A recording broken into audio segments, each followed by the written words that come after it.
Alright, well, the first trailer for SpongeBob Sponge Out of Water is finally here. Let's see what we got. Well, trailer starts off, with, Paramount Pictures and, uh, the Sin Nickelodeon movies. Ugh. And then we see Antonio Banderas, the pirate, who has this sort of book. Apparently whatever he can write in it would come true, but he's missing a page, and well, apparently that page is somewhere below the sea, heavily protected. Do you know what that page is? That's right, the Krabby Patty formula. How? Well, they're not going to spoil it in the trailer, so obviously you're going to have to see it to find out about that part. But then there's also, we see SpongeBob with Plankton, and SpongeBob's got a little piano, and it's a little bit of a funny joke, though. Still has a bit of new SpongeBob trait with those puffy cheeks that I hate so much. Oh man, I always hated that part of the new SpongeBob. But anyway, besides that, there's like this wartime scene where, Plankton's got like planes, and it's like wartime guarding the Krabby Patty secret formula. I bet you that part is gonna be a dream sequence. That's my guess. I mean, the trailer for the first movie had, the dream sequence in it, but we didn't know it would be a dream sequence. I bet you this war part is gonna be a dream sequence. That's just my guess. And then, well, because the Antonio Banderas took the Krabby Patty formula, although the last page of that book, the Krabby Patty formula is about this big. Maybe they can work something out. I don't know. I mean, Steven Hillenburg is working on this movie, so he might have something up his sleeve. I don't know. And, well, because, the Krabby Patty formula has been taken, it's, Bikini Bomb has become all Mad Maxy on us, which I'm not surprised to see since, I mean, let's face it, every other time something's gone awry with Krabby Patties or, the Krabby Patty formula going missing, there's always some sort of bad things happening. And what was it? Whatever happened to SpongeBob? SpongeBob wasn't there to make the Krabby Patties, and well, it was a disaster, or the Great Patty Caper, or whatever it was the one with the train. The Krabby Patty formula wasn't there, and they didn't know how to make Krabby Patties, and that was, big mistake. Blah blah blah blah blah. And it's kind of funny. So, well, apparently SpongeBob and the gang have to go to the surface, and that's where they become CG. Because, the 2D animation is pretty much the same as the first movie, which I'm glad. I mean, you don't get... Yeah, this might sound familiar, but, we don't get any 2D animated movies anymore. I mean, really, Princess and the Frog was the last one. That came out, 5 years ago? Because everything else is CG.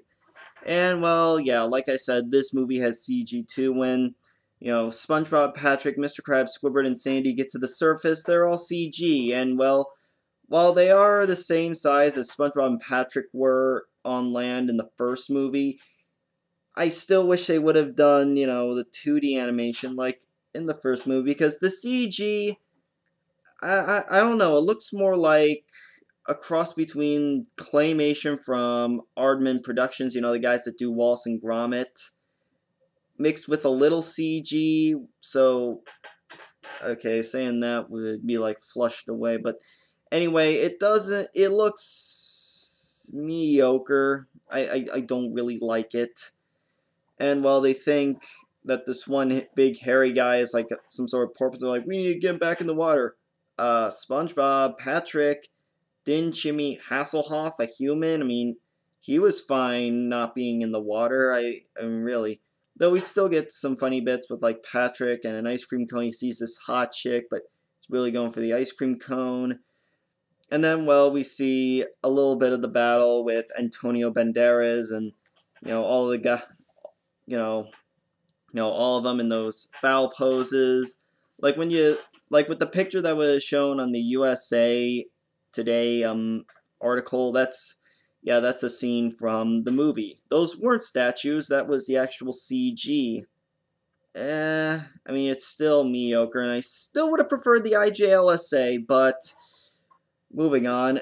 When a cannonball gets shot out of Antonio Banderas' ship, apparently the bubble wand on top of SpongeBob's head, makes bubbles. Like, it goes through the bubble wand, and, suddenly it's in a bubble floating.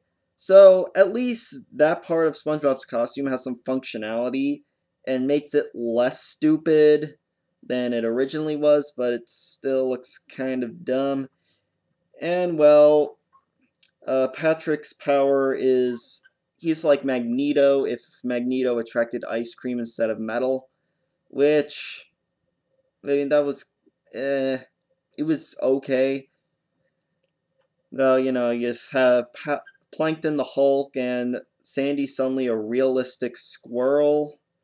And, who was riding on Sandy? It reminded me of Optimus Prime riding on Grimlock in Age of Extinction, but I mean, you got the bell. I mean, it looks okay. The trailer looks okay.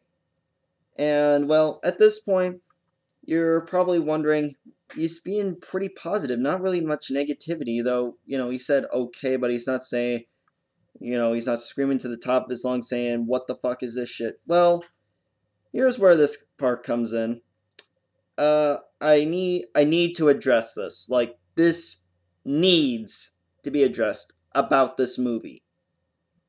And you're probably wondering, what could that be? The advertising for this might be deceptive. Why do I say that? Well, Nickelodeon, they kind of have quite a track record of having misleading advertising. Yeah, from Best Day Ever to Atlantis SquarePantis to The Last Airbender. I mean, they've given great promos only for piss poor payoffs. And this movie might fall under that. I don't know if it will. I mean, it's a possibility. Because, the trailer, it looks convincing. My hopes have gone up a little more since, the trailer looks promising, but it could be deceptive. Because Nickelodeon has been doing that crap since, like 2006 or whatever. Yeah. If you're gonna see this movie, watch some reviews of it, or read some reviews. I mean, I'm sure this will probably get, the same amount of good and negative reviews as the first movie, maybe, but you never know. Just be cautious. I mean, sure, Steven Hillenburg's working on it, but you never know. You never know. So, yeah, that's analysis of SpongeBob Sponge Out of Water trailer. This might be the last time you'll hear me talking about the movie, before I go and review it. And, yeah, there you go. Just remember, be cautious, because Nickelodeon has been known to deceive people. And, I don't want people to feel like a sucker. So yeah, take care everyone. I hope you all have a good day, and I'm probably going to get some more videos out today or tomorrow. Bye!